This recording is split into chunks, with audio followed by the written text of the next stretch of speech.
dia, boa tarde, boa noite, sejam bem-vindos a mais um vídeo aqui no Não Use Drogas Podcast, o seu, o meu, o nosso e de quem quiser, podcast mais esquizofrênico, mais esquisito, mais TDAH da humanidade, cara. Às vezes eu fico pensando, cara, será mesmo que eu tenho... Será mesmo que existe TDAH? Ou será que isso é uma invenção médica pra vender Ritalina? Porque eu fico pensando, cara, será que já não existia TDAH, autismo, essas coisas antes? Porque a gente não vê isso na literatura, né? A gente só começou a ver esses prognósticos de doenças mentais, assim, avassaladoras, e um monte de gente tendo recentemente. Mais recentemente, né? Esse é o meu ponto, né?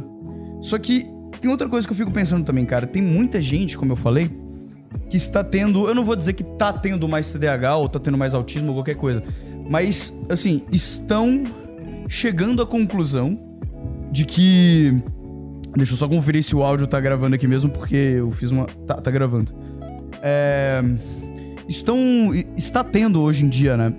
Mais pessoas tendo prognósticos de autismo, TDAH e vários outros tipos de doenças mentais. Então, eu fico pensando, será que isso é por causa, justamente por, não é porque tá tendo mais pessoas, mas porque havia uma subnotificação antes? Ou está acontecendo alguma coisa hoje em dia que está causando essas doenças mentais? Tipo, que definitivamente estão causando essas doenças mentais. Porque se sim, isso necessariamente me levaria a crer de que essas doenças mentais, diferente de como a ciência, eu acho, diz, né? Ou majoritariamente diz, né? Porque a ciência não é um bloco monolítico. Porque, assim, a ciência geralmente diz que essas doenças mentais, elas são ou hereditárias ou crônicas, né? Do tipo, se o cara nasceu com isso, não tem cura e é não causável, né? Ela é não contingencial. Do tipo assim, ou o cara nasceu com isso, sei lá, do nada, um cromossomo lá, desviou, qualquer bosta lá, do filamento do DNA do cacete A4, desviou lá e criou essa doença mental, ou o cara herdou da família e é crônico. Independente do que aconteça, é claro que estímulos sociais, a forma como a alimentação do moleque, sei lá, podem acabar potencializando, ou qual que é a palavra pra despotencializar? Retraindo, né, os efeitos, mas o cara já tem, né? Porque se essa é a tese que hoje existe para doenças mentais e estão havendo mais casos notificados de doenças mentais, isso só me leva a crer... eu só posso deduzir duas conclusões desses dois princípios. Ou é por conta de uma subnotificação que havia antes e hoje estão tendo métodos mais eficazes ou métodos mais abrangentes, vamos dizer assim, para poder propositalmente para poder classificar mais pessoas em determinados tipos de problemas mentais. Aí você me pergunta, por que, Daniel? Por que a indústria por que a grande corporação, as grandes empresas estariam alterando os métodos de classificação de doenças mentais pra justamente pegar mais gente, pra justamente falar que as pessoas são doentes e pra justamente venderem mais remédios? Por que será? Por que será? Por que será? Ou é por causa disso, ou na verdade a ciência estaria errada e existem coisas que causam doenças mentais que não são coisas hereditárias, né? Que são coisas que, tipo assim, nasceu assim, se fudeu. Ou coisas crônicas que, tipo, independente da forma como você interage com o mundo, pode aumentar o grau, digamos assim, pra mais ou pra menos dos efeitos dessa doença mental, mas ela vai estar lá, entendeu? É que assim, a primeira tese parece que faz mais sentido, porque isso, de certa forma, realimentaria toda uma indústria e faria... Porque, cara, é aquela coisa... Não é uma tese absurda, entendeu? Não é uma... Assim, é claro que eu não posso provar... Nossa, meu QI abaixou agora, que eu ia falar provar. É claro que eu não posso provar de forma certeira, porque eu não tenho material, eu não tenho documentos, eu não tenho essas coisas, né? Mas assim, por exemplo, existe aquele documentário na Netflix que é o Bandidos na TV, que tinha uma emissora, acho que em Manaus, alguma coisa assim, desses jornais tipo Cidade Alerta, sensacionalista, de notícia, não sei o que e tal.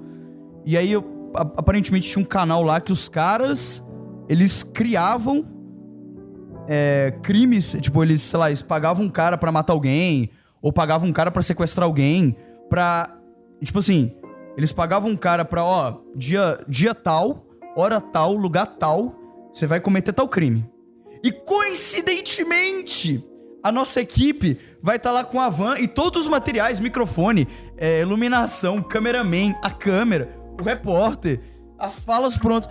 Coincidentemente, a gente vai estar passando nessa rua, nesse horário, nesse dia e nesse local.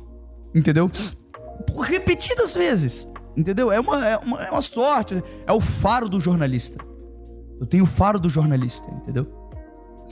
E que eles criavam esses crimes, sabe? Eles não forjavam, eles criavam mesmo esses crimes. Pra poderem alimentar a matéria, né? Então eu fico pensando assim, cara, será que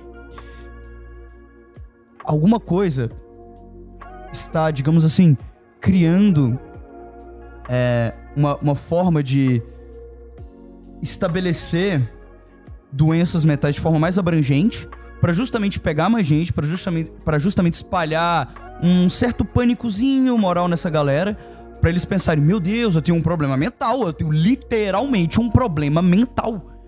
Eu preciso de remédio, eu preciso de psiquiatra, eu preciso, sei lá, eu preciso consumir alguma coisa, eu preciso gastar meu dinheiro com alguma coisa.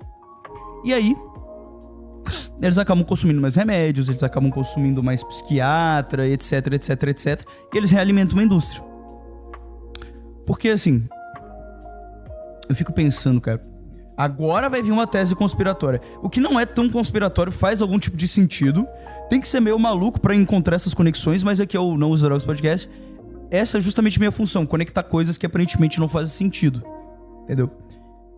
Mas eu fico pensando, cara, sabe por que eu acho que essa tese faz sentido? 2008. Eu te pergunto, meu caro ouvinte, o que aconteceu de tão grave em 2008? A crise de 2008. E o que foi a crise de 2008, né?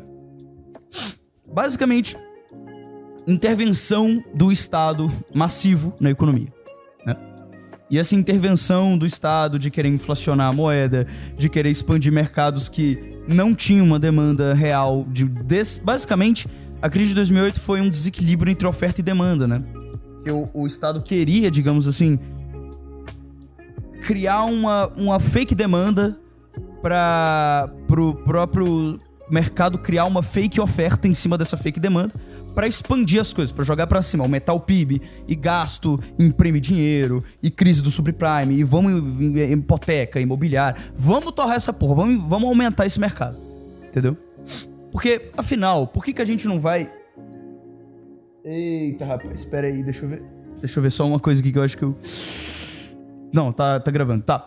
Por que o Estado não vai deixar de influenciar, de investir, de expandir o crédito, de deixar tudo mais fácil, tudo mais simplificado na questão imobiliária? Porque, afinal, investimentos imobiliários são tão seguros. As pessoas estão sempre nascendo, as pessoas sempre vão precisar de moradia. Por que a gente não investe pra caralho nisso, entendeu? É terra, é terreno, vai ser... Estados Unidos é gigante, vamos investir nisso. E como os Estados Unidos cria basicamente a ordem mundial em questão de economia, todos os países começaram a seguir. Aí, compra a ação que essa ação representa... essa ação é uma média de todas as 500 maiores empresas de fundos imobiliários. E aí o cara o Estado, o governo da Grécia investe boa parte do seu fundo especulatório nessas ações, que é uma média, e aí você cria uma esquizofrenia global. Por quê? Porque tá dando dinheiro. E porque tá dando dinheiro, eu vou conseguir criar os meus projetos sociais, eu vou conseguir dar dinheiro pro povão, eu vou conseguir criar um programa aqui de bem-estar social passageiro e vou conseguir ganhar voto, né? Uma mão lava a outra, né? Basicamente. E essa é a grande maravilha da democracia. Por quê? Porque o presidente não precisa cuidar do seu país, de como ele vai estar daqui a 10 anos, entendeu? Se eu quero impressionar uma garota, se eu quero comer uma garota, vou falar na língua que o brasileiro entende. Se eu quero comer uma garota, eu vou numa festa à noite, tá? Um barzinho. O meu objetivo maior da vida é fazer essa garota dar pra mim. Hoje, tem que ser hoje. Porque é hoje é domingo. Domingo não, vai. Pode ser domingo. Eu trabalho de segunda a sábado. Eu só tenho domingo pra relaxar. Meu trabalho é estressante pra caralho. Eu não vejo mulher nenhuma, só tem macho me rodeando. Quando eu chego em casa eu só quero descansar. Eu não tenho tempo pra mulher nenhuma. Domingo é o dia que eu tenho tempo pra mulher. Beleza. Aí, cara, meu pau está roxo, meu saco está azul. Eu preciso transar com uma mulher hoje, domingo. Eu preciso transar com uma mulher hoje. É o meu objetivo supremo na vida. Eu preciso transar com uma mulher. Beleza, guarda essa informação. Aí eu tô num bar. Cheguei no bar lá, vamos colocar assim. Eu cheguei lá 8 horas da noite. E eu vou embora meia-noite. Então eu só vou ter 4 horas nesse bar.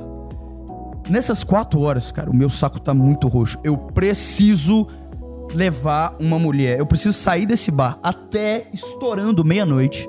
Botar uma mulher no meu carro. Levar ela lá pra casa e estraçalhar essa mulher. Porque eu preciso esvaziar o meu saco. Eu tenho 4 horas pra isso. Tá? 4 horas. E eu tenho um dinheiro. Eu tenho um dinheiro guardado aqui. Eu tenho um dinheiro no Nubank. Tá? Eu não paguei todas as minhas contas ainda. Eu tenho boletos abertos ainda. Eu ainda tô devendo um dinheiro que eu tenho que pagar pra uns caras aí segunda-feira. Ou seja, amanhã. Tem boleto. E eu tenho uma grana guardada aqui. E eu só vou receber o meu salário daqui a 2 semanas. E tem conta que eu tenho que pagar daqui a 1 semana. Tem nego que eu tô devendo que eu tenho que pagar amanhã. E o dinheiro que eu tenho no Nubank... Eu tenho uma grana no Nubank ali. A grana que eu tenho no Nubank... Ela inteira... Dá pra pagar as contas. Todos os débitos que eu tenho, as dívidas que eu tenho. Todas. E me sobra... Eu não sei quanto que é o preço aí, mas geralmente aqui nos bares aqui, 1 litrão de Brahma é R$15, tá? Então assim, dá pra pagar todas as contas e me sobra R$15 pra comprar 1 litrão de Brahma. 1 litrão. Beleza. Só que, cara, beleza, eu chego na mulher e, porra, eu tenho 4 horas pra comer. Aí, beleza, encontrei uma mulher da hora, beleza. Tá, o que eu vou fazer? Tá, eu não tenho muito dinheiro, né? Não posso chegar pra mulher e comprar um Royal Salu, botar na mesa dela como uma forma de cartão postal pra impressionar ela de uma vez. Então o que eu vou fazer? Porra, chegar na mulher, vou trocar uma ideia, não sei o que, vou tentar ser engraçado, vou tentar parecer inteligente, vou tentar parecer um cara foda e etc, né? Vou tentar impressionar ela. Beleza, tô tentando. Só que, mano, essa mulher é difícil. Essa mulher, ela tem um padrão, ela não libera fácil, não. Não libera fácil. Não se impressiona fácil. Entendeu? Ela é daquele tipo meio realista, assim, sabe? Daquele tipo... Cara, eu até gosto do seu papo, mas, cara... Vamos falar de coisas reais, né? E aí? Você consegue me bancar? Você é um cara interessante? Você é poderoso? Você tem um cargo de liderança na empresa? Você é uma referência no trabalho que você faz? Você, sei lá, é um bom escritor? Você é um bom pintor? Você é um bom músico? Me mostra uma música sua. Abre o seu canal no YouTube aí. Me mostra... Quantas visualizações você tem? Você é um cara de importância? As pessoas ouvem você? As pessoas param pra te ouvir? As pessoas gostam de você? Você tem muitos amigos? Você é uma pessoa relevante na sua vida? Vamos falar de coisa real. Aí o cara tá lá... o cara tenta ali e a mulher já tá tipo... vou ver, né? Só que, mano, já passou 2 horas. O cara tem mais 2 horas. Aí ele precisa esvaziar o saco.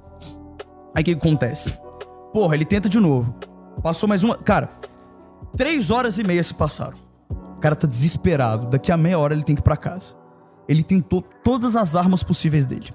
Ele tentou ser persuasivo, ele tentou ser charmoso, ele tentou ser inteligente, ele tentou parecer foda, ele tentou parecer poderoso, ele tentou fazer de tudo. A mulher não quer liberar. O que acontece? Cara, ele tá com dinheiro. Só que aí é que tá. Esse dinheiro que ele tem no Nubank foi um dinheiro que um amigo dele emprestou pra ele. Esse dinheiro que ele tem pra pagar as contas foi um amigo dele que emprestou pra ele. Não é dele. Então o que ele pensa? Tudo bem que eu tenho que pagar umas contas daqui a uma semana e o meu salário só cai daqui a 2 semanas, mas o dinheiro que eu tenho aqui foi um cara que me emprestou, entendeu? Eu não suei pra ganhar... Peraí. Ah, tá. Eu não suei pra ganhar esse dinheiro, sabe? Eu vou gastar aqui, vou levar uma vantagem, entendeu? E tudo bem, cara. Aí o cara vai lá, pega a grana que ele não pode gastar, gasta com a mulher, impressiona ela, compra um monte de coisa, paga bebida. Ela vai lá, pô, beleza, então eu vou pra sua casa. O cara vai lá, come ela e tal, etc. Aí no outro dia o amigo vai cobrar. Fala, ué, amigo, eu vi que você deu uma transada aí, mas e aí? Aí o que o cara faz? Ele pega dinheiro emprestado com outra pessoa, paga esse amigo, o amigo fica satisfeito, ele dá uma graninha a mais pro cara, aí o cara fica satisfeito, e aí o outro vai ficar devendo, ele vai ficar devendo outro cara. E aí o que ele faz? Ele pega de outra pessoa e vai rolando a dívida. É assim que funciona com o Estado. O Estado, ele não tem que se preocupar se esse amigo vai ser pago e ele vai ter... e ele vai ser ressarcido, né, nesse sentido. Ele só precisa manter o amigo ali. Ele só precisa pagar um drink pro amigo. Ele só precisa pagar um drink pra moça. Ele só precisa pagar um drink pro velho. Com o próprio dinheiro do velho, foda-se. As pessoas que vivem sob um Estado não se preocupam com aquilo que elas perdem. Porque elas não veem. Elas só se preocupam com aquilo que elas veem, com o dinheiro que foi tomado delas, afinal um imposto, né? E o que é construído com esse dinheiro. O que não é construído com esse dinheiro, as pessoas não se importam. Por quê? Porque as pessoas não estão focadas no mundo das ideias, no mundo das possibilidades. As pessoas estão focadas no mundo real. E como elas estão ultra focadas no mundo real, elas só se preocupam com aquilo que de fato acontece. E não com o que poderia acontecer com o dinheiro delas. Entendeu?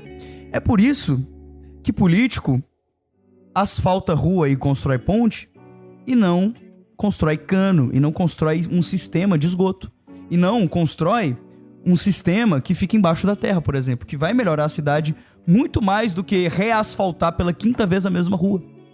Por quê? Porque ninguém vê um sistema de tratamento de esgoto. Agora, uma rua asfaltada todo mundo vê, uma ponte todo mundo vê, uma praça todo mundo vê, cheia de LED, todo mundo vê. Entendeu? É uma questão muito óbvia. Agora, por que eu tô falando disso? Ah, eu lembrei, tá. 2008... Ah, entendi por quê. Por quê? Agora voltando tudo, né? Quando aconteceu essa crise de 2008, a gente se viu numa crise. O Estado perdeu muito poder, muita influência. A economia enfraqueceu muito, severamente.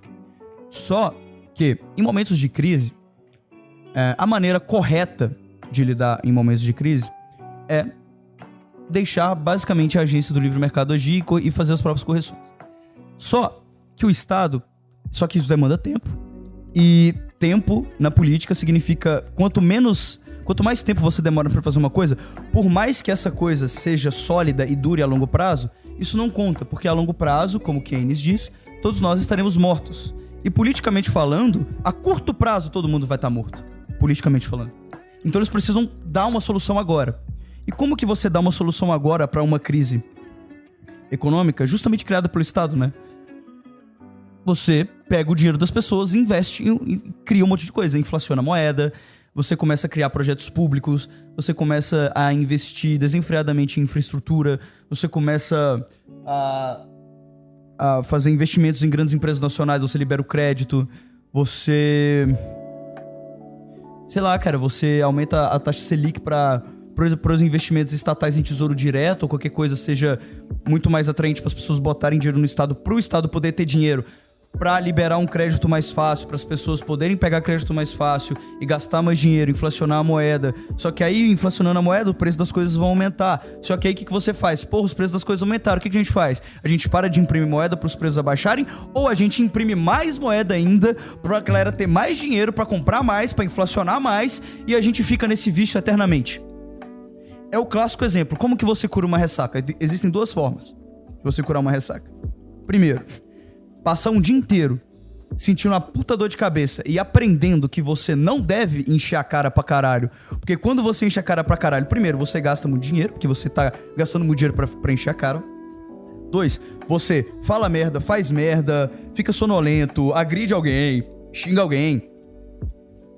fica mais suscetível a mostrar o seu lado negativo. Eu não tô falando aqui que, o cara bebeu, virou outra pessoa. Não. A bebida potencializa, na verdade, o seu lado obscuro, né? Então existe mais possibilidade de você realizar as obscuridades que passam pela sua mente. Que mais? Você gasta muito, você tem muito mais chance de fazer merda. Você pode, sei lá, dirigir o carro pra voltar pra casa, matar alguém, se matar, destruir o seu carro, gastar um prejuízo financeiro. Você pode, sei lá, ser assaltado e ficar suscetível, porque você vai estar bêbado, você vai estar sonolento, você vai estar meio grog, você não vai conseguir ali. As pessoas vão usar de você. Sejam, o cara tá bêbado, eu vou pedir uma grana pra ele vai me liberar porque ele tá suscetível. Ou eles vão te roubar, ou eles vão te extuir, etc, né? E aí? E aí você vai chegar em casa todo fudido, não vai conseguir trabalhar amanhã. E aí a ressaca é aquela marca que vai ficar literalmente na sua cabeça, né? Porque dói pra caralho. Pra você lembrar que você não deve beber além da conta. Só que existe outra forma de curar a ressaca. Bebendo mais. Porque quando você bebe mais, você sai desse sintoma da ressaca. E aí você esquece. Só que aí o que é isso? É uma rolagem de dívida. Você tá pegando essa dívida aqui. Você tem uma dívida aqui, você tem que pagar. Aí o que você faz? Você vem nesse cara B aqui, pega um empréstimo com ele, maior do que esse empréstimo aqui, paga esse cara, só que agora você tem uma dívida maior com esse cara aqui do que você tinha com esse cara aqui. Aí você pega empréstimo com esse, aí paga, aí vai fazendo isso aqui, entendeu? Só que vai chegar uma hora, cara, que você vai cair, entendeu? É como se você tivesse... Imagina um prédio. Um prédio, cara, sei lá, o prédio tem 200 andares. Ele é muito... É aquele... Burj Khalifa, é o maior prédio do mundo aqui. Mano, gigante. 300 mil... Muitos andares. Tá? Só que existe uma escada pra você subir até o 30º?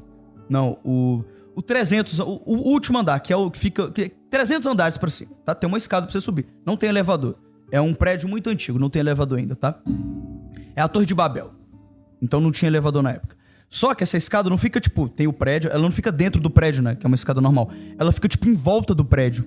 E ela é uma escadinha muito fina. Tipo, ela cabe o seu pé ali pra você subir e só. E o resto é queda livre, entendeu? Então você tem aqui o prédio, a escada tem em volta. E é uma escadinha muito pequena. Se você pisar 1 centímetro em falso, você cai. Tá ligado? Aí o que acontece? Você quer chegar no topo. Porque você é... Como é que fala a palavra? Você é... Porra, qual que é a palavra? Tá na ponta da língua? Você quer Você sonha alto, tá? Você... Caralho, foda-se. Eu esqueci a palavra, mas todo mundo sabe qual que é a palavra. Eu que esqueci. Você sonha alto, tá? Você quer chegar lá em cima. E aí você começa a subir o prédio. Pô, quero subir o prédio aqui. Só que você vai na cautela, porque é uma escadinha pequena, né? Só que vai chegar um momento que você tá subindo ali o prédio. Vai chegar um momento que você vai quase cair. Só que você vai falar assim, não, eu sei como é que faz pra eu não cair. Eu tenho que correr, na verdade. Porque eu tô andando aqui devagar, e quanto mais devagar eu tô andando, mais tempo eu vou... Porque assim, se eu for devagar, subindo devagar, vai ter uma hora que eu vou chegar lá. A maior probabilidade é que eu vou chegar lá com vida. Só que vai demorar. Enquanto isso, enquanto eu estiver subindo devagar, eu vou ficar olhando pro chão. E eu vou ver que tá muito alto. E quanto mais alto estiver, mais medo eu vou ter. Isso vai me causar um pânico. Mas, se eu for devagar, por mais pânico em espaço de tempo que eu vou ter, porque eu vou estar subindo devagar, porque eu vou estar olhando pro chão, maior segurança eu vou ter, e maior probabilidade de chegar no sucesso, porque eu vou estar subindo devagar. Correto? Aí, eu tô subindo, né? Aí eu tô andando devagar, porque eu quero chegar lá. Aí eu tô olhando pro chão. Só que eu sou covarde. Aí o que acontece? Porra, mano, se eu ficar subindo nessa velocidade, eu vou, sei lá, demorar 10 horas pra chegar no topo. Só que se eu for correndo, ao invés de eu passar essas 10 horas de pânico olhando pro chão e tipo, caralho, tá muito alto, não sei o quê, se eu for correndo, eu só vou passar 2 horas de pânico. Então eu vou ter menos sofrimento. Aí o cara começa a correr. Só que quanto mais rápido ele corre, maior a probabilidade dele cair. E quanto mais ele se estender nesse pecado de correr, maior vai ser a altura que ele vai estar. E quando ele cair, maior vai ser a queda e maior vai ser o estrago. Isso se chama intervenção do Estado na economia. Basicamente. Entendeu? Só que aí o que aconteceu? A gente teve esse gostinho em 2008. E com a crise que se estabeleceu, revoltas, empresas falindo, desemprego, e poupanças indo pro caralho, e desastres absurdos. Ao invés da solução, porque esse cara, a crise de 2008, caiu porque esse cara começou a correr. E aí ele caiu, caiu. Aí qual que é a solução suprema, qual que é a conclusão que esse cara tirou? Então eu entendi, então agora eu vou subir essa escada devagarinho. Não, a solução dele é, mano, eu tenho que subir mais rápido ainda. Porque aí, a ideia de jirico do cara, eu tava subindo numa velocidade que eu ia demorar 2 horas. E eu caí depois de 1h30. Então o que eu tenho que fazer? Eu tenho que correr pra eu chegar lá no topo de uma forma que demore apenas 1 hora.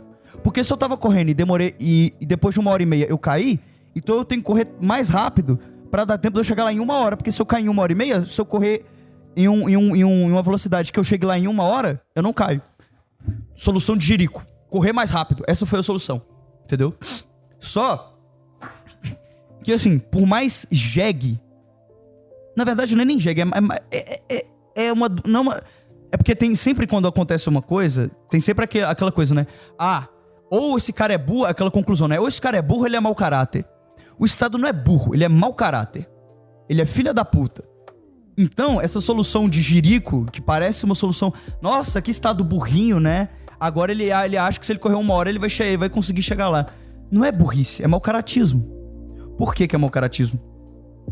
Porque ele sabe que se ele correr em 1 hora, ele consegue ter uma sobrevida e se manter no poder. Por quê? Porque o cara tem que comer a mulher em 4 horas. O cara não tem 4 anos. O cara não tem 2 décadas pra convencer a mulher a dar pra ele. Ele tem 4 horas. Democracia. Só existem 4 anos. Você só tem que convencer a galera de 4 em 4 anos. Na verdade, você só tem que convencer a galera a cada 1 ano. Porque os 3 primeiros anos são... Na verdade, o primeiro ano é importante. Você toma umas decisõezinhas lá de estreia, pra galera pegar uma boa... simpatizar com você. Os 2 anos aqui do meio, foda-se, vai passando. No último ano, que é o de eleição, aí você torra a grana pra caralho. Entendeu? Você só precisa disso. Não é uma coisa a longo prazo. Você não precisa pensar no futuro do seu país, da sua nação. Você só precisa pensar em 2 anos. O ano que você foi eleito, o primeiro ano de exercício, que você tem que já botar os 2 pés na porta pra mostrar que, cheguei, tô fazendo os bagulho. Aí o segundo e o terceiro ano, foda-se, ninguém vai estar ligando. No último ano, aí você taca pau. Aí você investe tudo, aí gasta toda a munição. Porque é isso ou nada, é isso ou perder. Entendeu? Porque você já vai estar desgastado dos 3 primeiros anos. Independente do governo mais fabuloso que você fizer, você vai estar desgastado. Entendeu?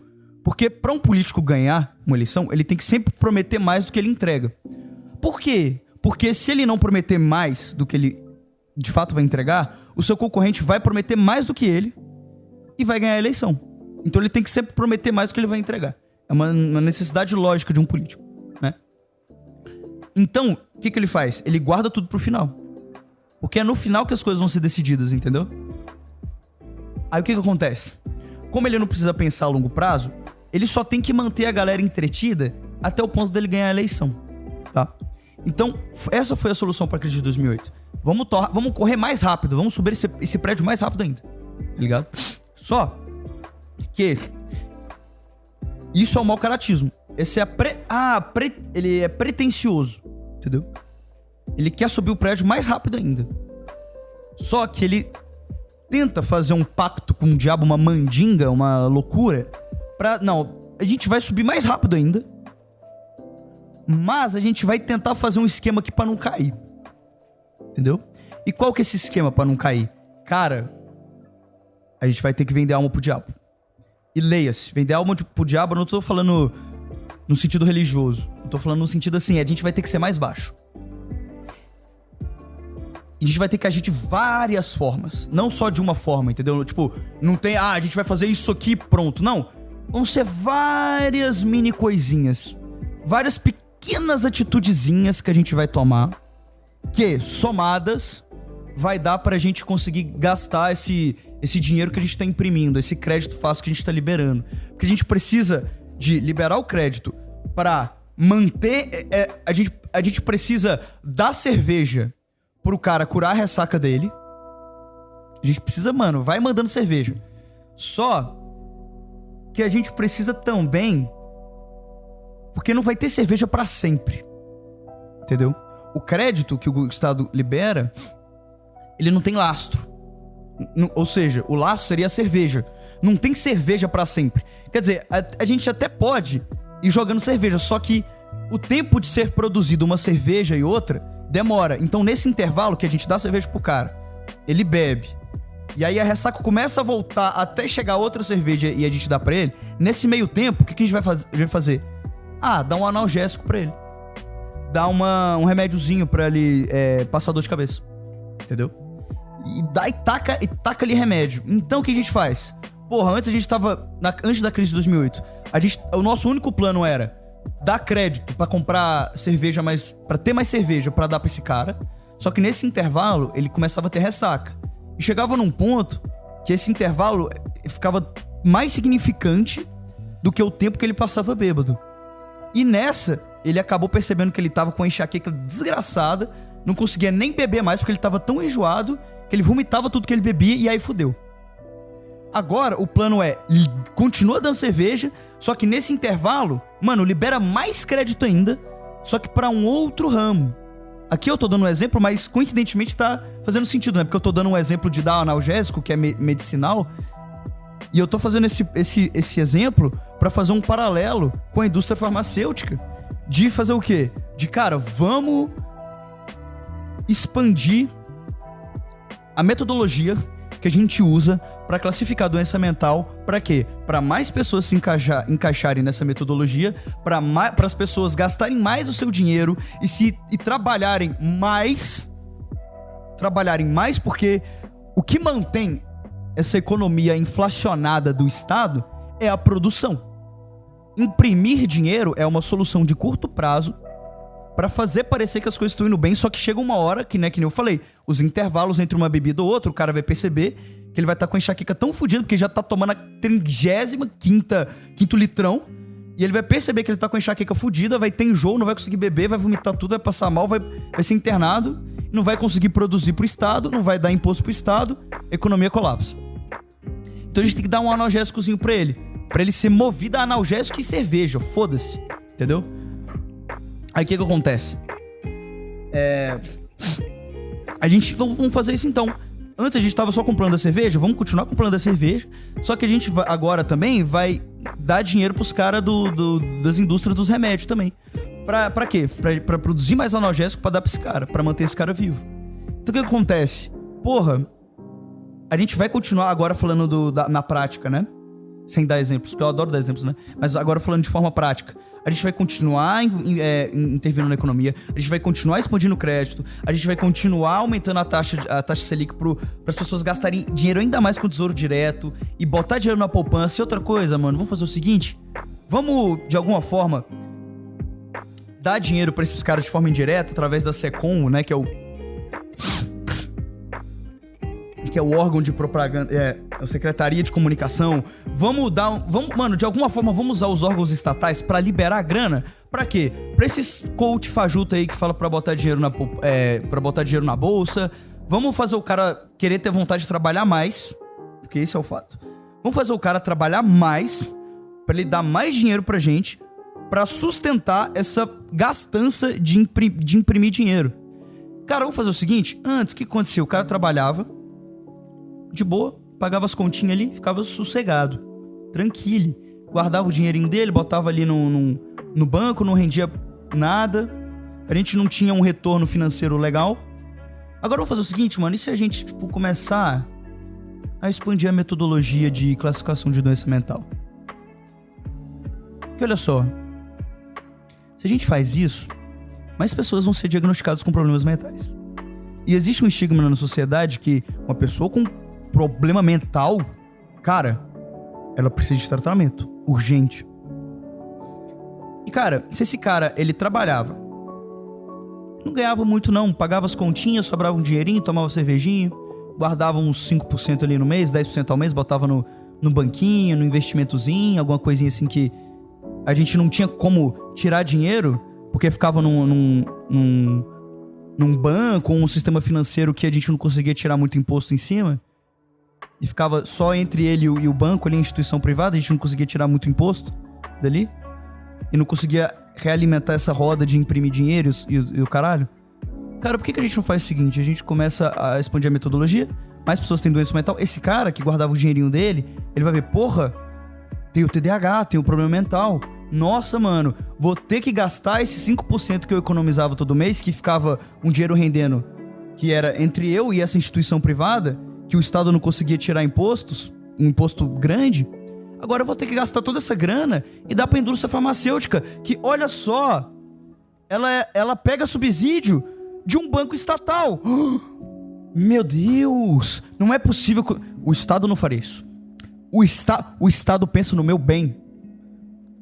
Mas o Rousseau, que é um filósofo que tá no meu livro de história que eu aprendi, que é um dos caras mais pica, ele não falou que o Estado é o contrato social, man? Ele não falou que o Estado surge para intermediar as relações humanas sempre em prol da resolução de conflitos? Então quer dizer que o Estado, que é feito de pessoas necessariamente filhas da puta, que querem tomar o meu dinheiro e escravizar metade do meu salário, porque 50% do imposto vai pra mão do Estado, que vai pra bolsa de político, pra ele cheirar cocaína no peito de puta em Brasília. Então ele não tá preocupado comigo? Então quer dizer que ele tá malcomunado com corporações econômicas que a única função dele é alimentar o dinheiro no bolso dele e fazer ele se sentir mais poderoso e alimentar o ego dele? Não, mentira, não pode. Isso é teoria da conspiração, Daniel. Daniel do Não Use Drogas Podcast. Isso é terraplanismo. O Guy Alfato falou que isso é neonazismo. Isso é neonazismo. Sabe o que você tem que fazer? Você tem que ser um comunista. Você tem que entender que nada do que você faça é suficiente. Sabe por quê? Porque meritocracia não existe. Esforço, trabalho duro, dedicação, estudo, pensar em soluções inteligentes de tentar encontrar uma demanda no mercado e tentar ganhar dinheiro e sobreviver sendo um empresário, sendo um investidor, qualquer coisa que seja fora de ser literalmente um proletário. Duas coisas. Primeiro, que isso não existe, porque meritocracia não existe. Ou, se você fizer isso, você é um burguês filha da puta. Porque se você quiser ser empresário, primeiro que eu vou te ridicularizar. Eu vou falar que você tentar ser empresário é papo de coach. Vou te ridicularizar. E mesmo assim, se você quiser ainda sair da situação fodida que você tá, eu vou falar que meritocracia não existe. Eu vou falar que, cara, você nunca vai conseguir porque você é preto, você é negro. E negro vai sofrer racismo. É claro que negro sofre racismo, óbvio que negro sofre racismo. E é óbvio que pra uma pessoa negra é muito mais difícil pra uma pessoa branca vencer na vida. Mas eu vou botar tanto isso na sua cabeça, tanto. Eu vou falar que é tão difícil. Eu vou lembrar tanto, que 99% das pessoas que são negras vai ouvir e vai pensar, porra, é impossível. Entendeu? É impossível, não dá. It's over, acabou, brutal, não dá. Nem começou. E mesmo se você for uma dessas pessoas que fala, não, eu ainda vou tentar ser empresário, mesmo eu falando que tentar ser empresário é papo de coach, mesmo eu falando que meritocracia não existe, se ainda sobrar alguém que tenta fazer isso, eu como comunista vou falar, você tá querendo ser burguês, e burguês é literalmente Satanás. Literalmente Satanás. E você, peraí, meu amigo comunista, eu sei o que você quer. Você quer amigos. Você é um cara da geração Z. Você é um cara que tá formando o seu imaginário agora. Você tem lá os seus 14, 15, 16, 17, 18. Você tá começando a se entender. Tá começando a entrar na vida adulta. Cara, você tá começando a ter aspirações diferentes de uma criança que só queria brincar de carrinho e tal. Você tá começando a querer comer uma galera. Você tá querendo dar pra uma galera. Você tá querendo entrosar, você tá querendo fazer amigos. Você tá querendo, tocar os seus sonhos agora, fazer os seus sonhos virarem realidade. Você tá querendo entrosar. Você tá querendo fazer amigo. Pô, você sabe, mano, que tipo assim... Se você for um dos comunistas aqui entre nós... E, pô... Vier com esse papo aí de querer ser empresário... De não querer ser... Qualquer coisa... Que não seja um proletário... Que receba um salário mínimo... Cara, a gente meio que vai te excluir da rodinha, tá ligado, mano? Você meio que, tipo assim, não vai comer o pessoal que você quer, tá ligado?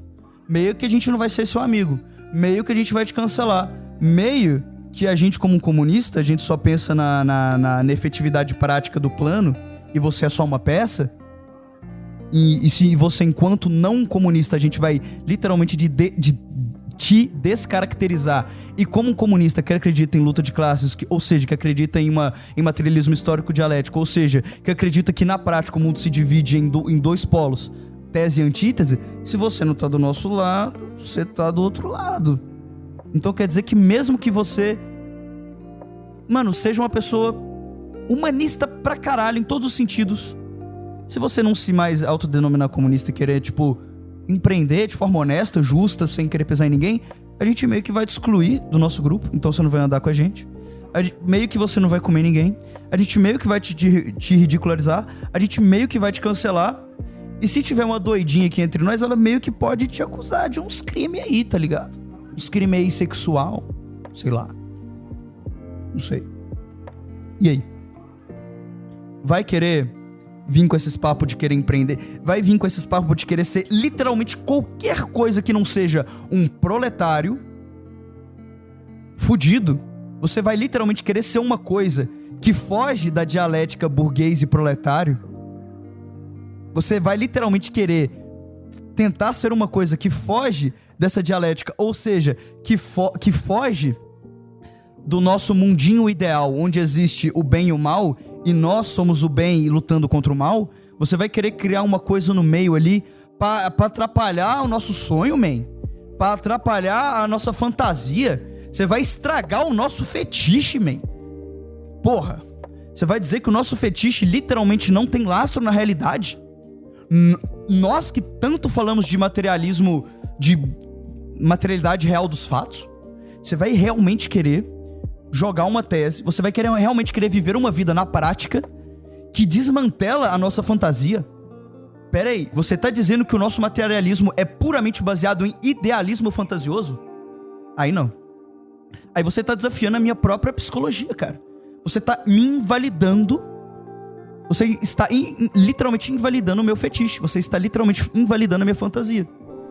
E como eu lastro toda a minha personalidade, toda a minha psicologia, todo o meu inconsciente na minha fantasia que eu criei, que eu sou o proletário que é exploradinho contra o burguesinho malvadinho, se você tá querendo ser uma coisa que foge dessa dialética, dessa fantasia, dessa lutinha que eu criei na minha cabeça pra justificar a minha vida, mano, eu vou literalmente te cancelar e te odiar pro resto da vida. E você, mano, eu vou te chutar. Mas é compreensível. Porque, cara, você tá desmantelando a fantasia de um cara, né? Claro, é uma fantasia baseada em porra nenhuma. Não é uma fantasia de uma criança. Seria crueldade você desmantelar a fantasia de uma criança. Porra, uma criança, tá, Papai Noel, beleza, existe, tá? Deixa a criança lá, pô. Daqui a pouco isso passa, ela vai envelhecer, ela vai crescer, ela vai perceber que Papai Noel não existe e vai levar. Agora um cara barbado de 30 anos, sabe? Já deu tempo dele perceber que Papai Noel não existe, mas ele ainda tá lá, entendeu? Aí, tipo assim, meio que desmantelar essa fantasia do cara não é... É uma necessidade, entendeu? É uma coisa que precisa ser feita. Se você ama essa pessoa, se você ama a humanidade, se você ama o próximo, você precisa desmantelar essa fantasia. Cara, não é natural uma pessoa de 30 anos acreditar que Papai Noel existe. Certo? Então, assim, você falar assim, não, deixa cada um seguindo o seu rumo, man.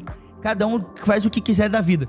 De fato, cada um faz o que quiser da vida. De fato, você não vai invadir a casa do cara e vai obrigar ele apontando um negócio na cabeça dele, falando, cara, ou você desacredita em Papai Noel agora, ou eu vou engatilhar isso aqui. Claro que você não vai fazer isso. Mas, cara, não, pelo menos no momento oportuno, ter uma conversa com o cara e falar, mano, você tá ligado que, tipo, Papai Noel não existe, né? Pelo menos isso Se você tem um senso de moralidade minimamente razoável, é meio que a sua obrigação fazer isso. Ou pelo menos tentar, tá ligado? Agora, se você é uma pessoa ultra... Não, eu nem vou falar ultra, mas se você é uma pessoa do tipo assim, não, eu quero só cuidar da minha vida e fazer o meu, tá, entendeu? Eu nem te recrimino, eu nem acho que você é uma abominação, você é um egoísta, filha da puta, não sei o quê. Eu nem acho isso, mas assim, se você tá em busca de ser uma pessoa... Assim, é que é aquela coisa, né? Existe um ideal que nós devemos perseguir, entendeu? Um ideal de moralidade, um ideal de ética, um ideal de autorrealização, de qualquer coisa, tá? É claro que a gente nunca vai chegar nesse ideal, só que a gente tem que sempre tentar chegar o mais perto dele, porque eu acho que é o mais razoável, né? A gente meio que tá na Terra. Assim, eu não vou dizer que esse é o plano absoluto final, mas eu tendo a acreditar, e eu acho que isso é uma coisa universal em todas as culturas. Cara, essa não pode ser a resposta final pra tudo, mas eu tendo a acreditar que a gente meio que tá nessa Terra pra buscar melhorar. Eu tendo a acreditar que é por aí a resposta, entendeu? Se há uma resposta única, né? Eu tendo a acreditar que é por aí. E se essa resposta de buscar melhorar, ela faz sentido, a gente meio que tem que tentar, derivando essa conclusão, na prática a gente meio que tem que também não só tentar melhorarmos a nós mesmos, enquanto indivíduos, mas irradiar essa evolução nas outras pessoas também. Na medida do possível, claro, né? E na medida na medida da temperança, né? Na medida do possível. Não é na medida do possível, mas é na medida da justa medida. Na medida da justa medida, né? Na proporção da justa medida, né? Numa proporção justa, né? Porque também não dá pra você... Sei lá, eu tô com dinheiro aqui, eu não vou comer porque eu vou dar pro mendigo. Porra, é uma ação legal, só que aí você vai morrer de fome e não vai conseguir trabalhar, e não vai conseguir ganhar dinheiro, e não vai conseguir alimentar os outros mendigos. Então tem que ter uma justa medida onde eu vou me alimentar, digamos assim, suprir as minhas necessidades, e onde eu vou, digamos assim, suprir as necessidades dos outros, entendeu? Tem uma justa medida pra isso. Não é só tudo pra si, e também não é só tudo pros outros, né? Eu tendo a acreditar assim. Então a gente meio que, se a gente tá nessa aqui pra buscar melhorar, na prática a gente tem que também irradiar essa melhora pros outros também. Então a gente meio que tem uma obrigação moral, quando você entende que a gente tá aqui pra evoluir, a gente meio que tem uma obrigação moral de, mano, falar pra esses caras que eles estão acreditando em bobagem. Isso quando é uma pessoa que, digamos assim, caiu no conto do comunismo e qualquer outra coisa, assim, por inocência, É porque inocência é foda, porque parece que eu tô me colocando num patamar, eu sou um gênio aqui e tô... Ai, tadinho, ele é inocente. Inocente no sentido de ignorância. Ele é bobinho. Não, mas eu digo assim... Mano, eu mesmo acredito em um monte de bobagem que eu não tenho consciência de quais são. Porque se eu tivesse, eu já não acreditava mais. Mas eu sei que, sendo um ser humano normal, eu tendo a acreditar em um monte de coisa que eu sei que é bobagem.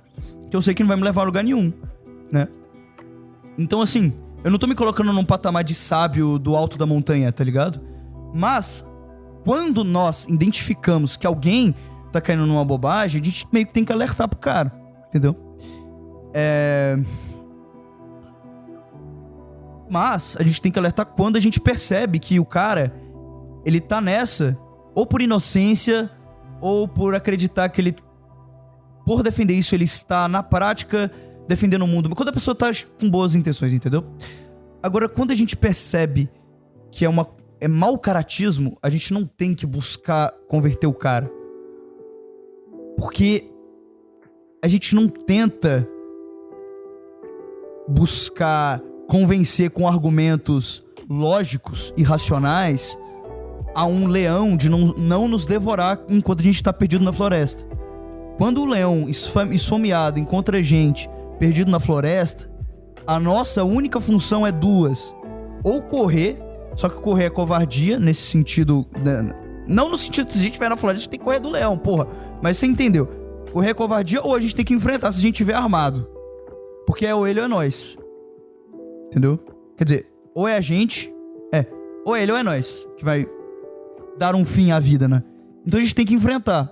Porque o leão, ele não tá ali pra argumentar logicamente, em busca de uma verdade, em busca de buscar auto-esclarecimento. Ele tem um plano. E o plano dele é te usar, caso você não... Se você está do lado dele, é te usar pra acabar com os outros caras, pra ele chegar no poder. E se você não tá do lado dele, você é automaticamente o inimigo, então ele vai te executar pra chegar no poder. Na prática, é só um plano de chegar no poder e fazer o que eu quero. Seja fazer o que eu quero por motivações humanistas, seja por motivações do bem, ou seja por motivações egóicas, narcisistas, de mandar e de agora eu tô no poder e etc. Não importa. O que importa é um cara que vai querer mandar na sua vida. É um cara que vai falar, não, você não pode. É um cara que vai pegar você à força e vai te comer de 4. É literalmente isso. Um comunista é um cara que, na prática, independente se ele está consciente disso ou não, é um cara que vai te pegar na rua, vai te dar uma enforcada, vai te botar de 4 e vai te encher de pica.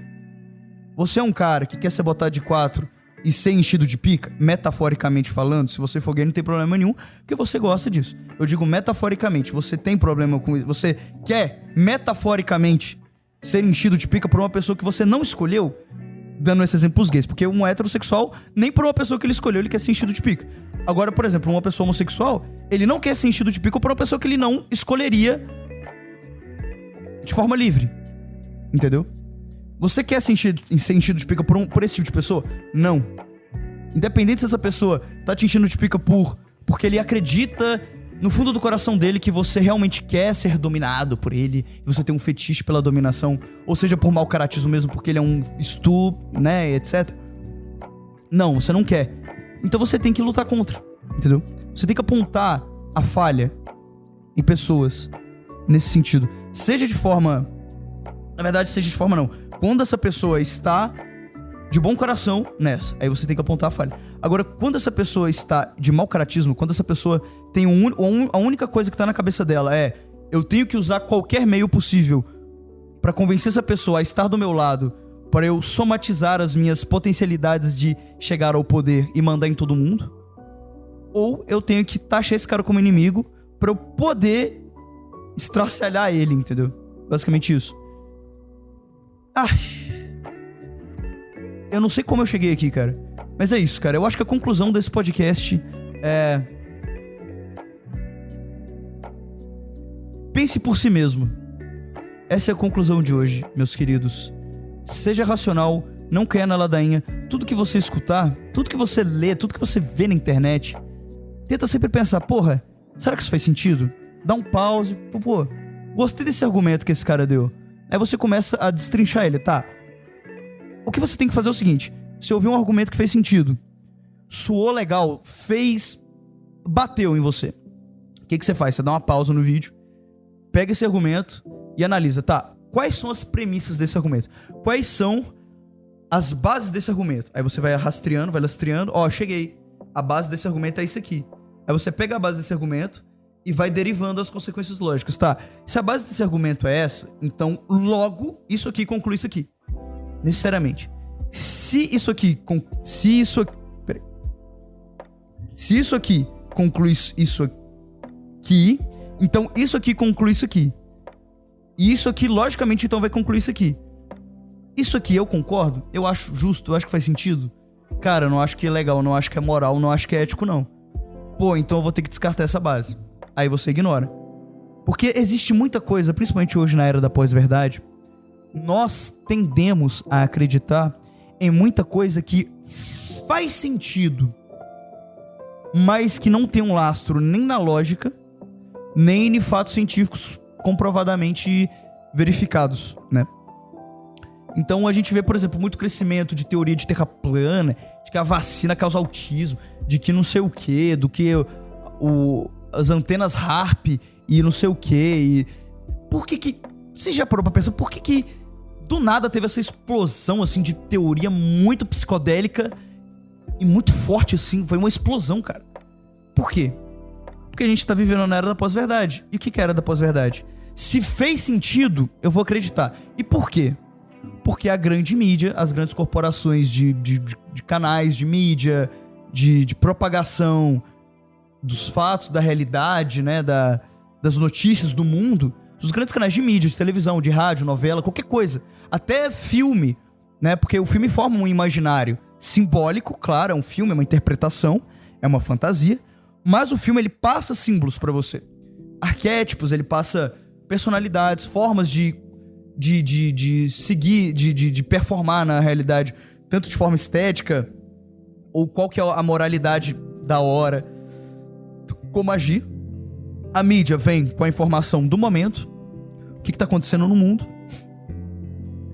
E, novela, mídia, televisão, rádio, eles vêm com essas informações. Esse é o mundo real agora, essas são as coisas as tendências do mundo, essa é a forma como você tem que agir, se vestir, se comportar, pesquisar, pensar.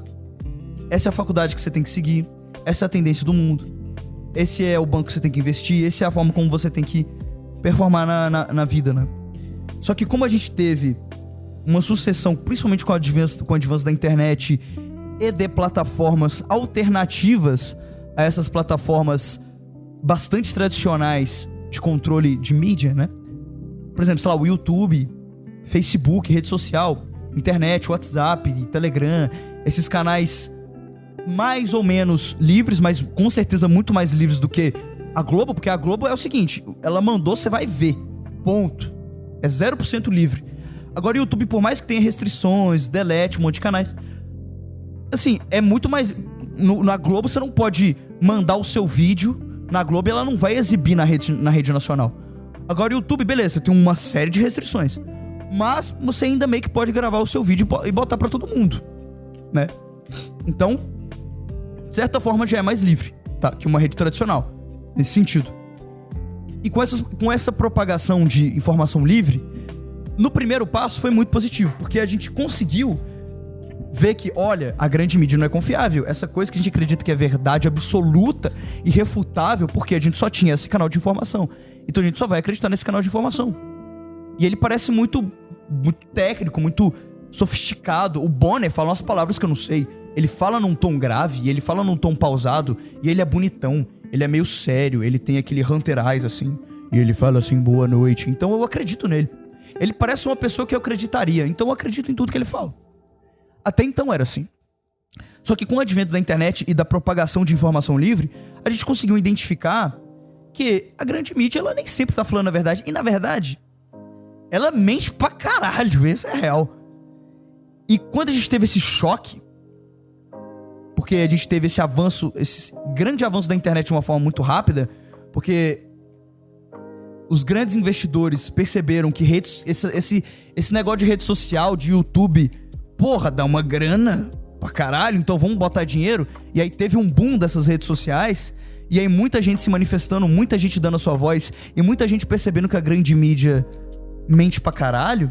Aí o cara pensou assim, porra, se esses caras que eu sempre acreditei mentem pra caralho, então eu não vou acreditar em nada do que eles falam. Nada. E aí tem mais. Como eu não vou acreditar em nada do que eles estão falando, se eles falarem X, eu automaticamente vou entender que a verdade é anti-X. E eu vou começar, nesse anti-X aqui, buscar informações que validem esse anti-X. A mídia tá falando que que a abelha que dá a picada é positivo, então eu vou entender que a abelha que dá picada é negativo, e eu vou buscar canais no YouTube que validem a minha tese. Mano, sei lá, isso é tão absurdo que, se a mídia tá falando que a Terra é um globo, na verdade ela é a antítese de globo. O que é a antítese de globo? Globo é uma coisa redonda, né? É uma coisa inchada, uma coisa que expande. O que é o oposto de uma coisa que expande? Uma coisa que é chata. Então, na verdade, a Terra é chata, a Terra é plana, tá ligado? Foi nesse nível, entendeu? Então a gente acaba, nessa era da pós-verdade, acreditando em qualquer coisa. Então, quer dizer, antes a gente tinha essa grande mídia, o grande controle do Estado, que era negativo, que que cagava em cima da gente, que controlava a nossa vida. Quando a gente descobriu isso aqui, a nossa reação foi, tipo, o oposto, tão igualmente negativo quanto o controle massivo de cima pra baixo. Foi, agora, em vez de eu ser controlado pelas vozes da grande mídia, eu vou ser controlado pelas vozes da minha cabeça. Entendeu? Então antes, a gente era controlado por um senhor de escravo e agora a gente é controlado pela esquizofrenia, mano. E não existe mais razoabilidade.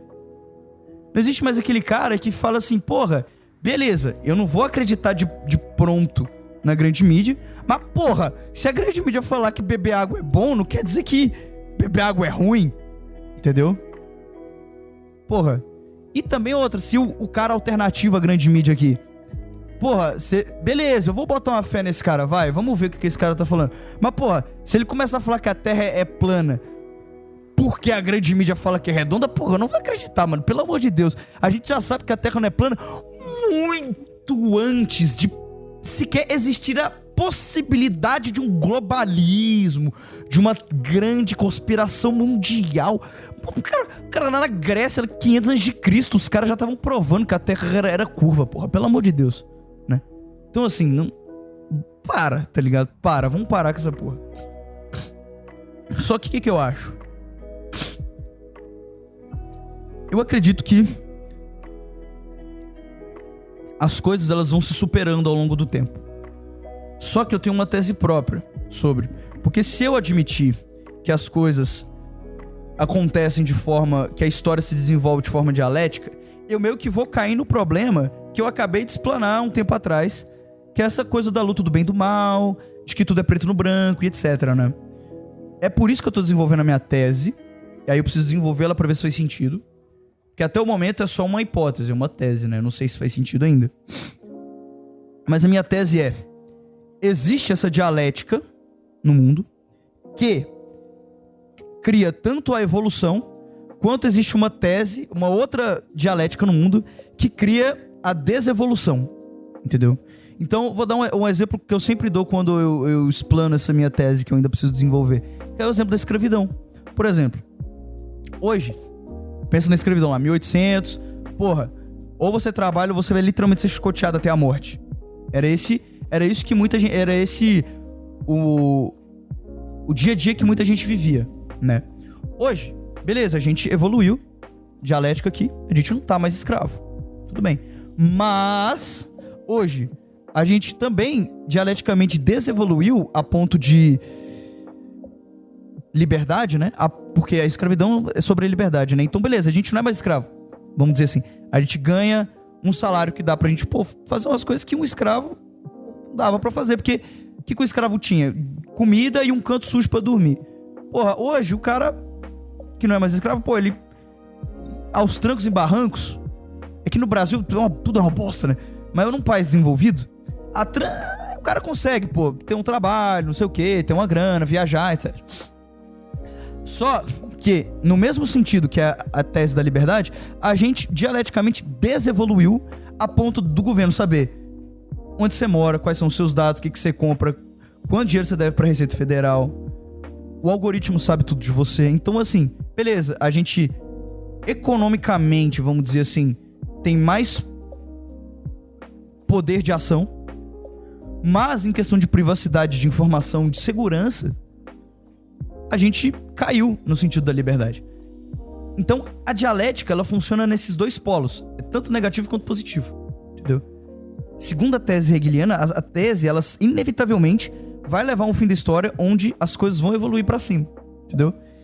Só que aí que tá. Não quer dizer que também, eu vou ser justo, não quer dizer que também a tese, porque aí muita gente burra vai pensar assim, então quer dizer que o amanhã necessariamente vai estar melhor do que o hoje. Não. E olha que eu tô sendo justo, eu discordo da tese do Hegel e eu tô sendo justo com ela. Não. Porque a tese pressupõe a antítese. E a antítese é justamente a negação da tese, a negação da afirmação, a negação do que há. E quando você nega o que há, é como se você tem um prédio, tá? Um prédio que tem 2 andares. E eu quero... existe uma tendência, o espírito, né? Que é a tese do Hegel, o Geist. O Geist, ele sempre quer criar um monte de mais andares nesse prédio, porque ele quer evoluir.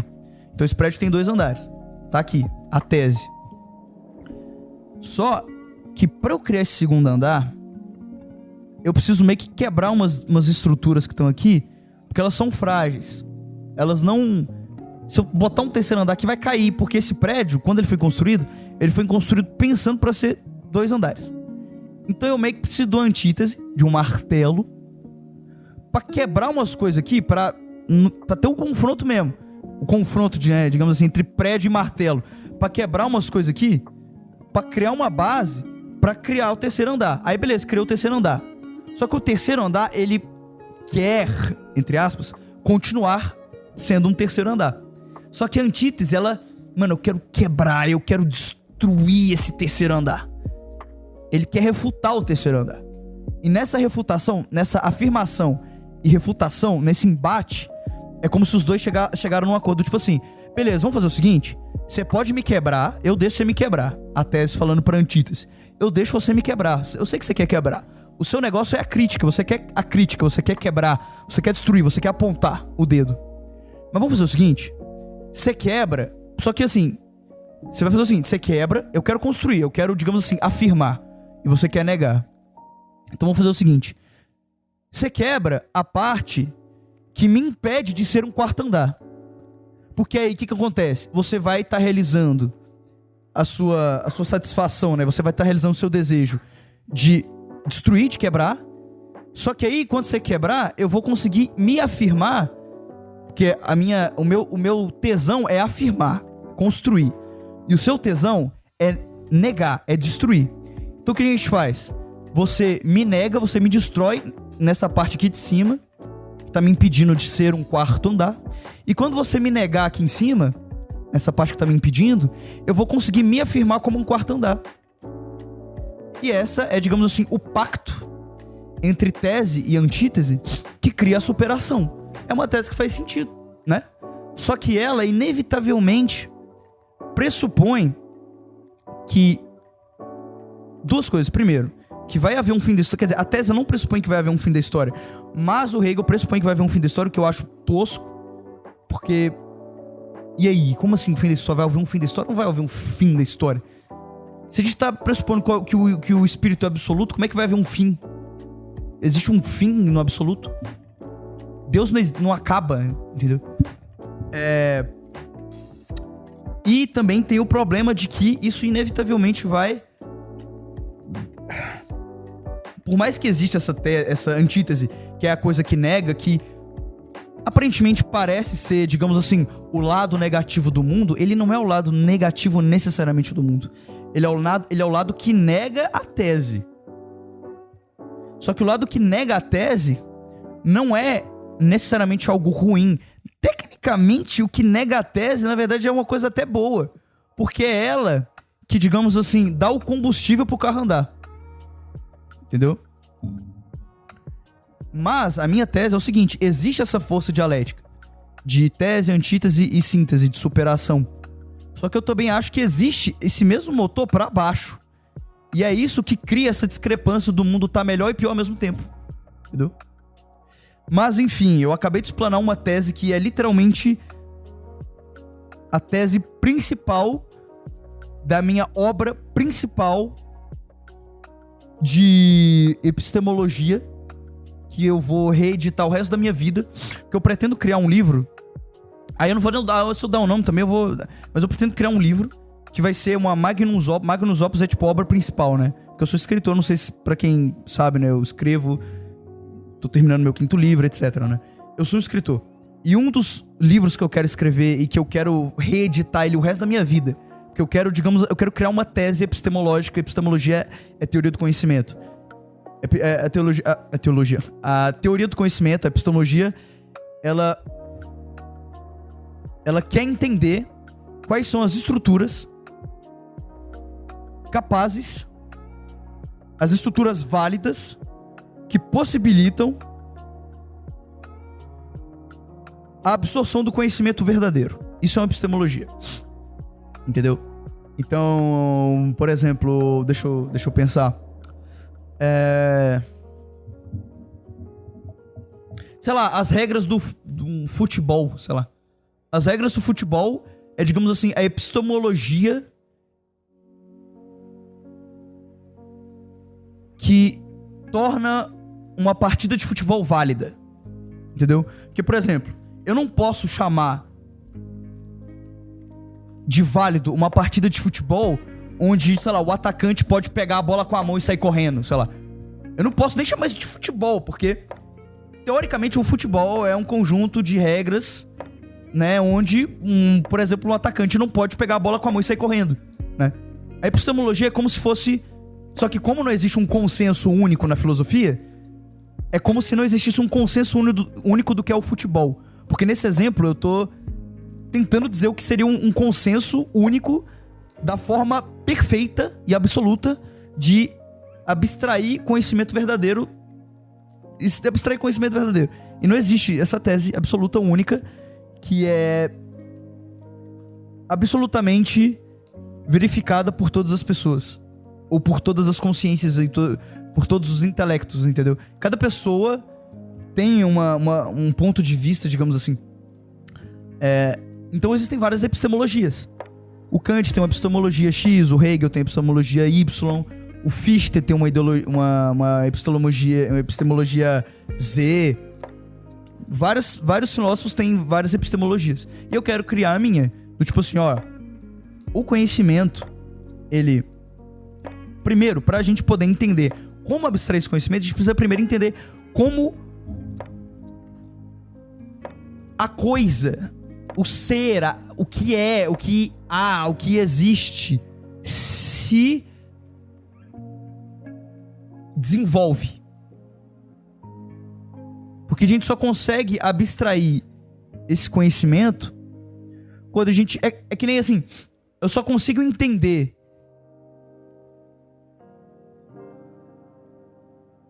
que uma maçã que tá no estágio de ser comida é vermelha porque eu sei que ela, antes disso, era uma semente. E eu sei que é uma semente que quando você planta na terra rega, ela cresce, aí ela fica um negócio verde, aí depois até ficar vermelha. Pra eu entender, pra eu conseguir abstrair essa informação, entender quais são as estruturas do meu conhecimento que conseguem abstrair essa informação, eu preciso primeiro entender que existe esse processo de desenvolvimento da maçã. Aí depois disso eu crio as minhas estruturas. Entendeu? Cara, tá ficando muito confuso. Mas enfim, eu acho que vocês entenderam. E eu abstraí novamente que eu tava falando de Banco Central, agora eu tô falando de maçã. Puta que pariu. Às vezes é gostoso ter TDAH, cara. Porque, cara, se eu não tivesse TDAH, nada disso teria acontecido. E eu sei que vocês gostam disso porque você que tá me ouvindo até agora, você está me ouvindo até agora. E se você tá me ouvindo até agora é porque você gosta das minhas abstrações. Então, obrigado, agora pra encerrar o podcast, obrigado, indústria farmacêutica, por me diagnosticar com TDAH. Então é isso, pessoal. Espero que vocês tenham gostado desse episódio nada esquizofrênico. Eu espero vocês, numa próxima segunda-feira, talvez? Talvez, cara. Provavelmente agora é aquele momento que a gente fala de si, né? Do podcast em si. Cara, olha, eu garanto que na próxima segunda-feira, se eu estiver vivo, teremos mais um podcast. Mas eu pretendo, até segunda-feira que vem, postar mais uns 2 ou 3 aí no meio. Seja participando com o Texugo, seja reagindo a algum vídeo. Eu tô descobrindo... É porque eu geralmente tendo a ficar em canais específicos, assim, categorias específicas do YouTube, né? Um podcast X aqui que fala de tal coisa, aí um outro canal que fala de tal coisa. Só que eu tô começando a descobrir outras possibilidades, né? E nessas outras possibilidades existem mais outros tipos de vídeos para reagir. E aí eu terei mais opções pra poder reagir, né? Pra vocês. Então, terão mais vídeos de reacts também pra vocês. Terão mais participações com o Texugo, porque o Texugo agora tá mais animado também pra gravar. Porque ele voltou a gravar podcast justamente no mesmo tempo que eu. Isso é uma coincidência muito louca. Então, até segunda-feira que vem, você vai ter mais um episódio deste, que é o podcast mais esquizofrênico da internet. E durante a semana eu pretendo postar pelo menos uns 2 podcasts, eu já não sei mais como que eu falo. Calma, respira. ao longo da semana, eu pretendo postar mais uns 2 episódios aí. Seja conversando com o Texugo, seja reagindo a algum vídeo, ou seja fazendo mais um podcast. Mas até semana que vem eu estarei aqui. Então, avisos finais, se inscreva nesse canal, mande esse canal pros seus amigos, por favor, cara, porque eu tô voltando agora e o algoritmo está completamente cagado e eu preciso dessa força inicial pra ver que vocês estão me dando força pra poder continuar. Porque meu canal não é monetizado, então eu só faço isso pra ter um momentinho aqui pra eu poder falar e botar minhas ideias, desenvolver as minhas ideias, e também porque vocês ganham com isso, porque se você tá assistindo, você ganha alguma coisa com isso. Seja porque você tem uma necessidade absurda de ter alguém falando no seu ouvido por 2 horas, seja porque você gosta de ver as minhas como é que fala? Divagações, meus delírios, seja porque você gosta das minhas ideias, então é uma via de mão dupla. Eu te ajudo de graça, dando esse podcast de graça pra vocês, e não ganho nada com isso, porque meu canal não é monetizado.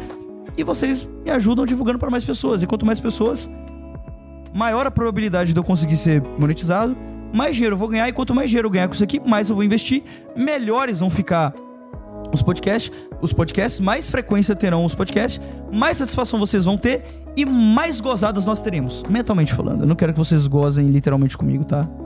Eu não quero isso. Eu quero que só minha mulher goze comigo. Tá bom? Olha, eu tô de olho em você. Bota esse pau dentro da cueca de novo. Você tá me ouvindo? É com você mesmo que eu tô falando. Bota esse pau pra dentro da cueca de novo. Tá bom? Então é isso, pessoal. Espero que vocês tenham gostado desse podcast. Mande essa porra para os seus amigos. Deixa o like, comenta, porque isso ajuda, tá? Porque eu sei que muita gente... Eu sei que vocês escutam muitos donos de canais do YouTube falando assim: ah, deixa o like, se inscreve. E ele não explica por quê. Eu vou explicar por quê. Porque quando você comenta e dá o like, o YouTube percebe que o meu canal está tendo interações. A visualização já é uma baita de uma interação. Só que pro algoritmo, a visualização é uma das várias interações. Então você tem que não só dar a visualização, se você está assistindo aqui até que você está me dando visualização, mas você também tem que interagir dando like e comentando qualquer bosta. Comenta blá blá blá blá, tá? Porque aí o YouTube vai perceber, caralho, então quer dizer que as pessoas que assistem esse podcast não só assistem as 2 horas, como deixam um like e ainda comenta: porra, esse cara é brabo. Esse cara, por mais que ele tenha poucas visualizações aqui, porra, ele tem um conteúdo que os caras estão tendo um tempo de retenção, né? Ficando durante o podcast muito maior do que canais grandes. Os caras estão dando uma proporção, né? Uma porcentagem de like muito maior do que os 10% que é a média dos grandes canais. E a galera tá comentando percentualmente muito mais em relação aos views que esse canal tá tendo em relação aos grandes canais. Porra, eu vou recomendar esse cara.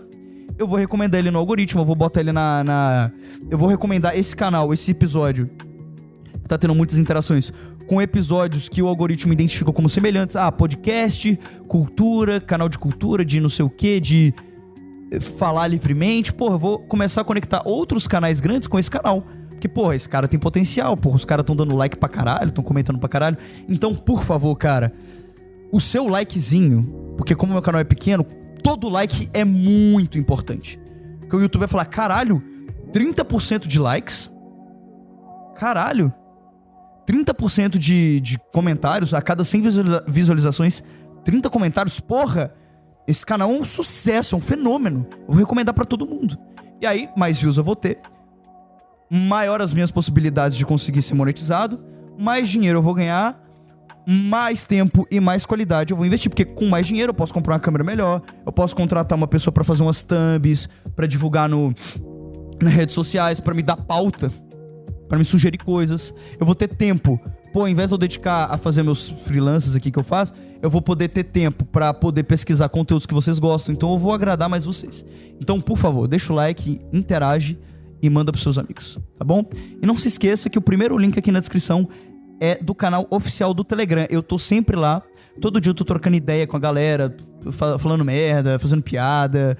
E é bom que você pode tanto interagir comigo, porque eu tô lá sempre, no canal do Telegram, como vocês podem interagir com os outros ouvintes aqui também, que são pessoas igualmente legais e que compartilham das mesmas ideias, das mesmas frustrações, dos mesmos pensamentos. Então você vai fazer amigos, você pode conhecer tem uma mina lá muito gatinha, que eu não vou revelar o nome, mas ela é muito da hora e ela faz psicologia, é isso que eu vou falar. E o nome dela começa com um C. É isso que eu vou falar. Então, porra, vai que você ganha uma namorada, vai que você ganha mais amigos. Porra, é legal, cara. Então se inscreve não, entra lá. É de graça, é 2 segundos. Primeiro link na descrição aqui mesmo. Você abre a descrição, primeiro link é o canal do Telegram do Não Use Drogas Podcast. Entra lá que você vai trocar ideia comigo todo dia, porque eu tô lá livre todo dia. E com os caras que ouvem esse podcast também, tá bom? Então é isso, pessoal. Até semana que vem e provavelmente até daqui a 2 dias. Porque vai ter podcast. Mas com certeza até segunda-feira que vem. Eu espero vocês aqui. Até uma próxima e tchau. Valeu, fui.